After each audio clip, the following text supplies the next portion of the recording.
بسم اللہ الرحمن الرحیم۔ السلام علیکم۔ آج 13 نومبر بروز ہفتہ ہم بات کریں گے 3 اہم ایشوز کے حوالے سے۔ پی ڈی ایم کی آج پہلی ریلی تھی وزیر اعظم عمران خان کے خلاف، اور یہ مہنگائی ریلی تھی، اور آپ جانتے ہیں کہ جو لانگ مارچ ہونا تھا، لانگ مارچ کے بعد یہ پہلی ریلی تھی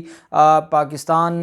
جو ڈیموکریٹک موومنٹ، جو نام نہاد ایک اپوزیشن اتحاد تھا، جو کہ بالآخر اب اپنی موتاب مر چکا ہے اور اب ان کے پاس کچھ نہیں بچا۔ لیکن حقیقت یہ ہے کہ آج ان کی پہلی ریلی ہی ختم ہو گئی، اور ان کی ریلی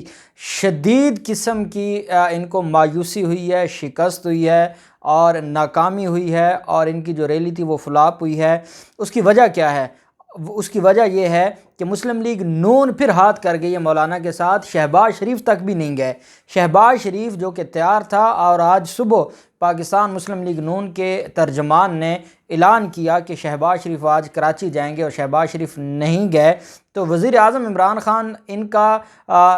جو چہرے ہیں جو کرپٹ اپوزیشن کے، اور مولانا فضل الرحمان اور شاہد خاقان عباسی گلے پھاڑ پھاڑ کر عمران خان کے خلاف تقریریں کر رہے تھے، اور وزیر اعظم عمران خان تو انجوائے کر رہے ہیں کہ ان کی اوقات ہی نہیں ہے کہ یہ وزیر اعظم عمران خان کے خلاف اپوزیشن کریں، یہ اپوزیشن کر ہی نہیں سکتے، اور یہ بری طرح ناکام ہوئے ہیں۔ اور آج کی ریلی میں اور پھر مولانا فضل الرحمان نے نواز شریف کو فون کیا ہے کہ مریم کے ساتھ ویسے مولانا کی جو معاملات ہیں وہ خراب ہو گئے، تو پھر شہباز شریف بھی نہیں آیا۔ شہباز شریف نہیں آیا تو مولانا فضل الرحمان نے نواز شریف کو فون کیا، اور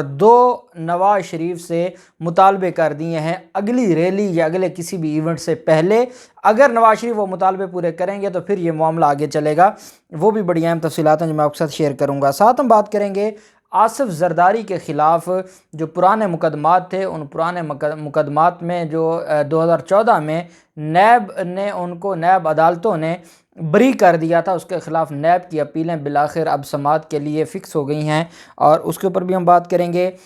آغا سراج درانی اتنا لمبا عرصہ روپوش ہونے کے بعد سپریم کورٹ پہنچے تھے درخواست ضمانت لے کر، اور وہ واپس ہو گئی۔ بڑی ہی اہم تفصیلات ہیں جو میں آپ کے ساتھ شیئر کروں گا۔ پہلے میں آپ کو بتاتا چلوں، جو تیسرا نیب آرڈیننس آیا ہے اس کے بعد احتساب عدالتوں کے پاس پاور آ گئی ہے ضمانت کی۔ سکھر کی جو احتساب عدالت ہے، اس نے پہلے انوکھا کام کیا تھا یہ آرڈیننس آنے کے بعد، جب خورشید شاہ کی درخواست ضمانت احتساب عدالت نے منظور کر لی تھی، اور جب منظور کی اور یہ گرفتاری سے چند دن بعد ضمانت منظور کر لی، اور مچلکے ابھی جمع ہونے تھے اور اس پر سگنیچر ہونے تھے جج صاحب کے، اور جج صاحب چھٹی پر چلے گئے۔ اس کے بعد فی الفور نیب نے درخواست دائر کر دی سندھ ہائی کورٹ میں، اور سندھ ہائی کورٹ نے وہ آرڈر سسپینڈ کر دیا تھا، جس کی وجہ سے وہ ریلیز نہیں ہوئے تھے، اور پھر ان کو 2 سال جیل میں رہنا پڑا۔ جیل مطلب ان کو ہاسپٹل میں رہنا پڑا ڈرامہ یا بہانہ کر کے۔ تو عدالت نے کہا کہ احتساب عدالت کیسے ضمانت دے سکتی ہے؟ اب آ گیا احتساب عدالتوں کے پاس اختیار، اور وہ بھی سکھر کی احتساب عدالتیں ہوں کہ جو ان کو ہر طرح سے ریلیف دینے کے لیے کبھی بھی پیچھے نہ ہٹیں۔ تو پھر وہ جیسی ان کو اختیار ملا، چوتھے دن انہوں نے خورشید شاہ کے بیٹے کو ضمانت دے دی۔ خورشید شاہ کا بیٹا آمدن سے زائد اثاثہ جات کیس میں، اور یہ ایم پی اے ہے پاکستان پیپلز پارٹی پارلیمنٹیرین کا، فرخ شاہ، 1 کروڑ روپے زر ضمانت کی عوض اس کی ضمانت منظور کی ہے، اور یہ جو چند مہینے ہوئے تھے ابھی فرخ شاہ کو، اور اس کی پہلے ضمانت منظور کی تھی سندھ ہائی کورٹ نے، پھر سپریم کورٹ نے وہ واپس بھجوا دی تھی کینسلیشن آف بیل میں دوبارہ سندھ ہائی کورٹ کو، پھر سندھ ہائی کورٹ نے خارج کر دی، اور پھر یہ جیل میں رہے، اور جیل میں رہنے کے بعد ان کی ضمانت منظور ہوئی ہے۔ دوسری طرف جو معاملہ ہے ناظم جوکھیو کا، ناظم جوکھیو کیس میں ایک اہم پیش رفت یہ ہوئی ہے کہ ناظم جوکھیو کے بھائی نے جے آئی ٹی کے لیے ایک خط لکھا ہے آئی جی پنجاب کو۔ وزیر اعظم عمران خان نے جے آئی ٹی کی منظوری دے دی ہے، اور افسران کے لیے مشاورت جاری ہے کہ کن کن افسران کو مقرر کرنا ہے، لیکن ساتھ ہی ناظم جوکھیو کے بھائی نے ایک درخواست دی ہے آئی جی پنجاب کو کہ اس پر جے آئی ٹی تشکیل دی جائے، اور جب تک جے آئی ٹی نہیں بنے گی یہ معاملہ حل نہیں ہوگا، کیونکہ جن کے خلاف یہ کیس ہے وہ اتنے تیز لوگ ہیں کہ جام اویس جو MP تھے اس کے بارے میں اب سندھ پولیس کا یہ کہنا ہے کہ اس نے کبھی زندگی میں اپنا موبائل فون استعمال ہی نہیں کیا، وہ ہمیشہ اپنے ملازموں کا موبائل فون استعمال کرتے تھے۔ پہلے کہتے ہیں کہ وہ ہر وقت موبائل فون پر پرتشدد گیمیں کھیلا کرتے تھے، اور اب پولیس کہتی ہے کہ اس نے کبھی زندگی میں فون استعمال نہیں کیا۔ اس کے نام پر 2 موبائل سمیں رجسٹر تھیں، ایک سم اگست سے بند ہے اور دوسری جو سم ہے وہ کمپنی کی طرف سے بلاک ہے کیونکہ لمبے عرصہ سے اس کو استعمال نہیں کیا گیا تھا۔ جام اویس اپنے ملازمین کا موبائل فون استعمال کرتے ہیں۔ جام اویس کی موقع پر موجودگی ثابت کرنے کے لیے صرف بیانات کو شواہد کے طور پر استعمال کیا جا رہا ہے، اور جو وہاں پر جو CCTV فوٹیجز تھیں اور جو آپ نے وہاں سے وہ فوٹیجز لینی ہیں جو انہوں نے ضائع کی ہے، تو جناب اگر وہ آپ لے لیں اور آپ کامیاب ہو جائیں تو آپ کے پاس تو ساری ایویڈنس آ جائے گی۔ اگر آپ صرف بیانات کی روشنی میں یہ سارا کچھ کریں گے تو اس کو کیپٹل پنشمنٹ نہیں ملے گی، اور آپ جان بوجھ کے پہلے آپ نے ناظم جوکھیوں کا جو موبائل فون ہے وہ آپ نے ایسے کنویں میں پھینکوایا ہے کہ اب وہاں آپ کہتے ہیں کہ وہاں لوگ کوڑا پھینکتے ہیں، آگ لگاتے ہیں، اور اس وجہ سے اب کون ہے جو 50-60 فٹ کا گہرا کنواں ہے اس میں پہلے کوئی چیز پھینکتا ہے اور پھر وہاں سے آگ لگاتا ہے؟ ان لوگوں کے مجھے نہیں سمجھ آتی کہ یہ کس کو بیوقوف بناتے ہیں، اور بدقسمتی یہ ہے کہ ہماری جو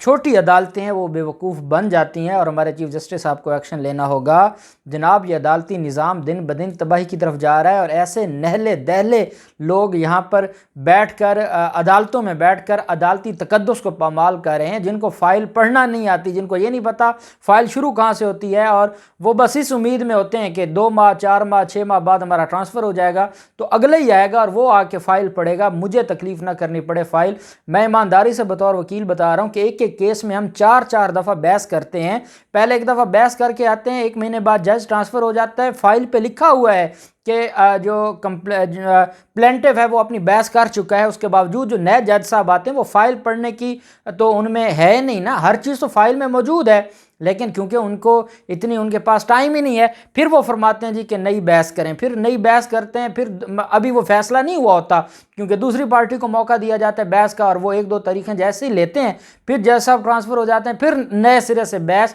ہر تاریخ پر فائل پڑھنی پڑتی ہے، اور ہمارا جو عدالتی نظام ہے وہ دن بدن تباہی کی طرف جا رہا ہے۔ تو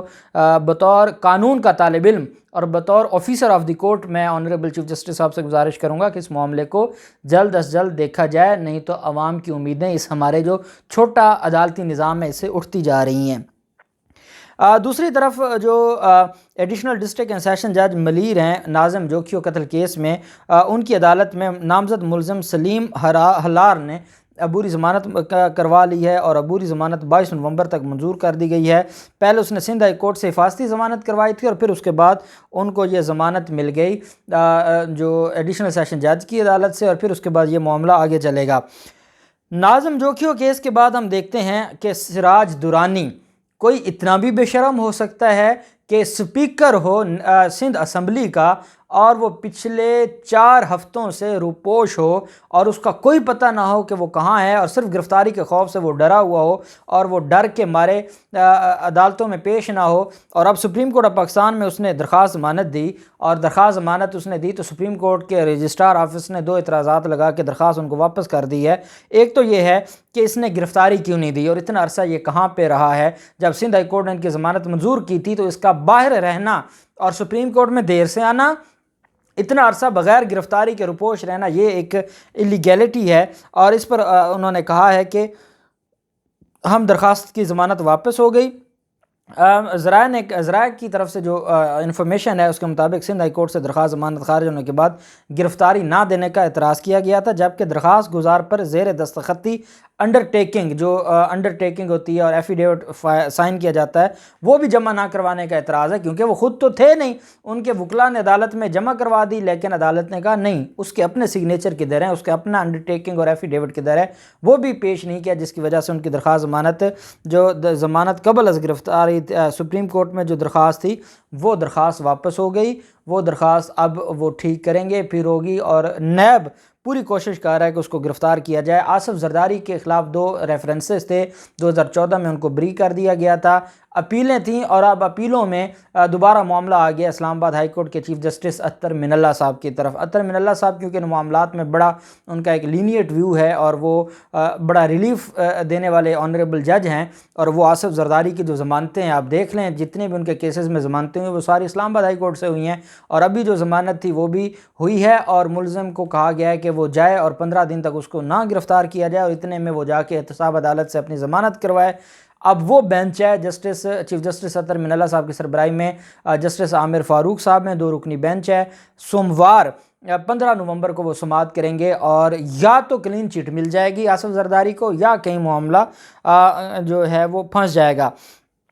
آج پی ڈی ایم کی ریلی تھی، اور یہ پہلی ریلی تھی مہنگائی کے حوالے سے۔ لانگ مارچ سے پہلے جو بڑے شہروں میں ریلیاں نکالنی تھیں اس میں پہلی ریلی تھی، اور وہ ہی ریلی ان کی ناکام ہو گئی۔ اس میں مولانا فضل الرحمان، شاہد خاقان عباسی، غفور حیدری، محمود خان اچکزئی، احمد نواز جدون، عبد المالک بلوچ، اویس نورانی، مفتاح اسماعیل سمیت مختلف رہنما تھے۔ انہوں نے خطاب کیا، وفاقی حکومت پر تنقید کی، اور وہاں لوگ آپ جانتے ہیں کون، مولانا فضل الرحمان کے تو چند مدرسوں کے آگے، اس کے بعد شاہد خاقان عباسی کو سننے کے لیے کوئی خاک آئے گا، کون سا مسلم لیگ نون کا وہاں پر ورکر آئے گا؟ اب کیونکہ یہ مفتاح اسماعیل گروپ ہے تو مفتاح اسماعیل کی تو ویسے وہاں وہ تو ٹافیاں بیچ کے اور ٹافیوں کا لالچ دے کے ووٹ لینے والے لوگ ہیں، اصل گروپ وہاں پر دوسرے لوگ تھے جن کے ساتھ مفتاح اسماعیل کی لڑائی ہوئی تھی، تو نون لیگ تو تھی نہیں، سوائے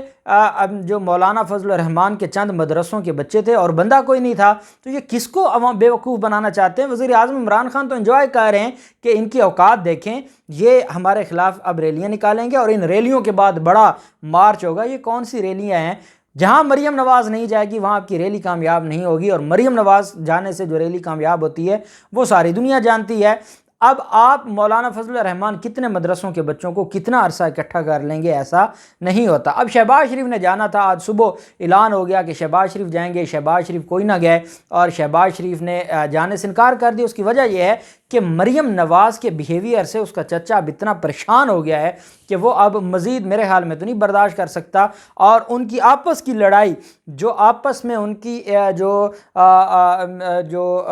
لڑائی ہے وہ اب اتنی شدید ہو گئی ہے کہ شہباز شریف نے اناؤنس کر کے کراچی نہیں گیا، مولانا فضل الرحمان اکیلے دیکھتے رہے، اور پہنچا کون؟ وہ شاہد خاقان عباسی جو امریکہ گیا تھا اور جس کے ساتھ جو ہوا تھا تو ساری دنیا جانتی ہے۔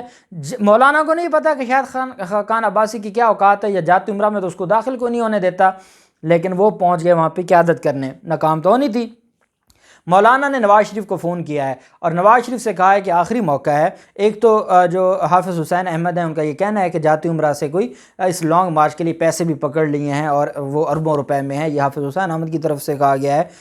کیونکہ وہ مولانا کا خاص آدمی تھا۔ دوسری طرف مولانا فضل الرحمان، ایک تو پیسوں کی معاملہ تھا، دوسری طرف مولانا فضل الرحمان نے کہا ہے کہ جو لاہور میں ریلی ہوگی وہ ریلی لانگ مارچ میں کنورٹ کریں گے، اور میں اعلان کروں گا اور آپ کو آمین بولنا پڑے گا، میں روز روز یہ تماشا نہیں دیکھ سکتا۔ نواز شریف نے کہا ہے کہ آپ اللہ کا نام لیں، ہم آپ کے ساتھ ہیں۔ اور میں ایک بات آج مولانا صاحب کو بتا رہا ہوں، مولانا صاحب آپ لاہور جب آئیں گے، یہاں ریلی نکلے گی، آپ کو یاد ہے آپ کی کراچی سے جو مارچ لے کر آئے تھے اور اس وقت سروسز ہاسپٹل میں تھا نواز شریف اور ان کو ملنے گئے تھے آپ، شہباز شریف تو لاہور میں آ کے آپ کا استقبال نہیں کر رہے تھے، شہباز شریف تو آپ کے اسلام آباد تک نہیں گئے، اب بھی آپ کے ساتھ یہی ہوگا۔ اور یہ عمران خان اتنا خوش قسمت آدمی ہے کہ اس کو اتنی نالائق اپوزیشن ملی ہے، کبھی اکٹھی ہو ہی نہیں سکتی۔ یہ اتنے ان کے آپس میں جو قدورتیں ہیں اور ان کے الگ الگ ان کی جو مفادات ہیں، یہ کبھی اکٹھے نہیں ہو سکتے اور یہ ہمیشہ الگ الگ رہیں گے، اور عمران خان کی حکومت اپنا ٹینیور پورا کرے گی۔ اللہ پاک پاکستان کامیاب و ناصر ہو۔ بہت شکریہ، اللہ حافظ، پاکستان زندہ باد۔